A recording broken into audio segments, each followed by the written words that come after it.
Bareskrim Polri resmi menetapkan pendakwah Syekh Ahmad Al-Misri sebagai tersangka terkait dugaan kasus pelecehan.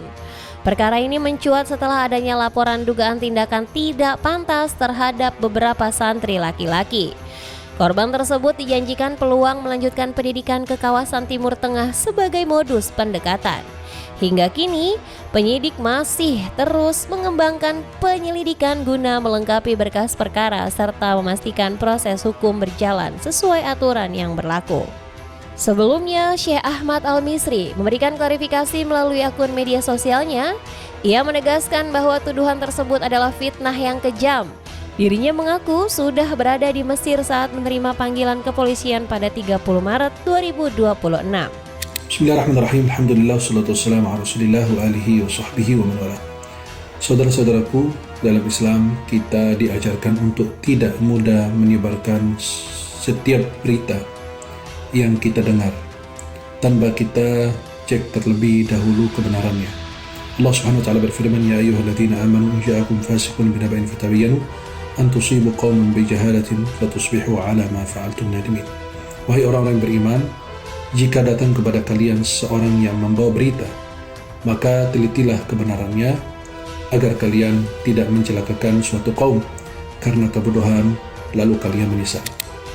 Dan Allah SWT berfirman, wala yajrimannakum syan'anu qaumin ala alla ta'dilu i'dilu huwa aqrabu littaqwa.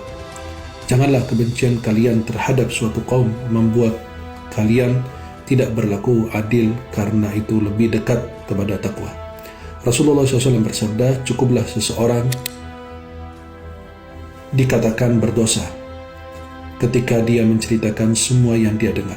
Dan Nabi dalam hadis yang lain mengatakan, cukuplah seseorang dianggap berdusta ketika dia menyampaikan semua yang dia dengar. Ini klarifikasi saya kepada seluruh kaum muslimin muslimat yang berada di Indonesia dan di wilayah-wilayah lainnya. Saya Syekh Ahmad Al-Misri berangkat ke Mesir pada tanggal 15 Maret 2026 dan saya tiba di Mesir tanggal 16 Maret 2026 karena mendampingi ibunda yang sedang sakit dan menjalani operasi pada tanggal 17 Maret 2026. Dan saya mendapatkan panggilan kepolisian pada tanggal 30 Maret 2026. Maka panggilan kepolisian datang sesudah saya berada di Mesir kurang lebih sekitar 15 hari.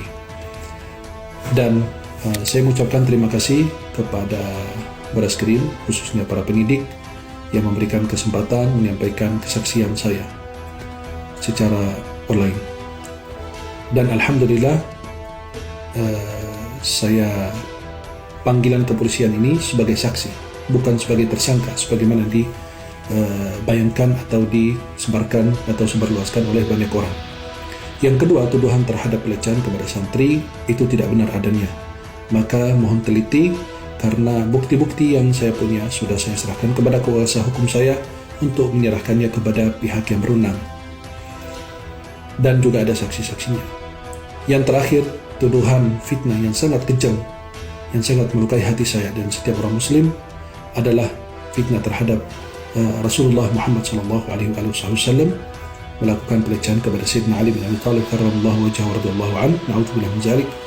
Dan Imam Asy-Syafi'i rahimahullahu taala radhiyallahu anhu, bahwasannya beliau kalau masih ada di zaman sekarang bisa ikut menonton video yang tidak senonoh. Itu adalah dusta dan fitnah yang sangat kejam yang melukai hati kita sebagai muslim. Dan saya minta kepada ustadz yang menyebarkan informasi tersebut atau fitnah atau tuduhan tersebut mendatangkan walaupun satu video. Saya berfatwa dengan demikian. Demi Allah, saya tidak pernah berfatwa dengan hal demikian, dan ini adalah fitnah yang sangat kejam yang disebarluaskan di banyak medsos. Dan banyak mengatakan bahwasannya mereka mengenal diri saya, mereka mengetahui karakter saya dan lain sebagainya. Orang-orang tersebut tidak pernah berjumpa dengan saya, bertemu saya, sekalipun berkomunikasi lewat WA juga tidak pernah. Dan disayangkan banyak dai-dai yang menyebarluaskan fitnah-fitnah tersebut tanpa tabayun kepada saya, padahal nomor kontak saya ada sama mereka. Maka para jemaah yang dimuliakan Allah Subhanahu wa taala, seluruh kaum muslimin muslimat, kita harus berhati-hati ketika kita menyampaikan suatu informasi. Syekh Ahmad Al-Misri adalah seorang ulama yang berasal dari Mesir. Beliau merupakan alumni dari Universitas ternama Kairo, salah satu institusi pendidikan Islam paling bergengsi di dunia. Syekh Ahmad diketahui mulai menetap dan aktif berdakwah di Indonesia sejak tahun 2010 silam. Kemampuannya berbahasa Indonesia dengan fasih membuatnya cepat diterima oleh jemaah di tanah air. Nama Syekh Ahmad Al-Misri mulai dikenal luas saat ia didapuk menjadi juri utama dalam program kompetisi penghafal Al-Quran. Kehadirannya di acara tersebut kerap disebut sebagai penerus estafet dakwah almarhum Syekh Ali Jabar. Selain itu, wajah juga sering menghiasi layar kaca dalam berbagai program religi populer. Terkait kasus hukum yang menerpa Syekh Ahmad Al-Misri, nama Ustadz Solmed ikut dikaitkan.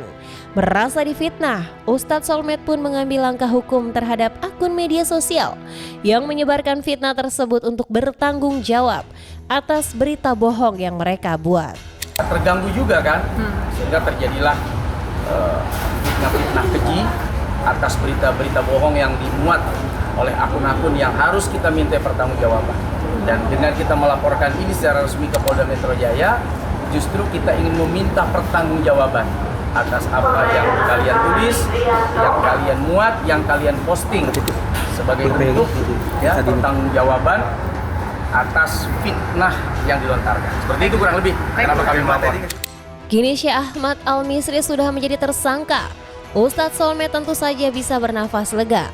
Meski sebelumnya kehidupan pribadinya terusik dengan kabar miring yang beredar luas, tapi untungnya Solmed mendapat dukungan dari April Jasmine sang istri untuk menghadapi perkara. Dengan ditetapkannya Syekh Ahmad Al-Misri sebagai tersangka, akankah Ustadz Solmed mencabut perkara yang sebelumnya ia laporkan ke Polda Metro Jaya?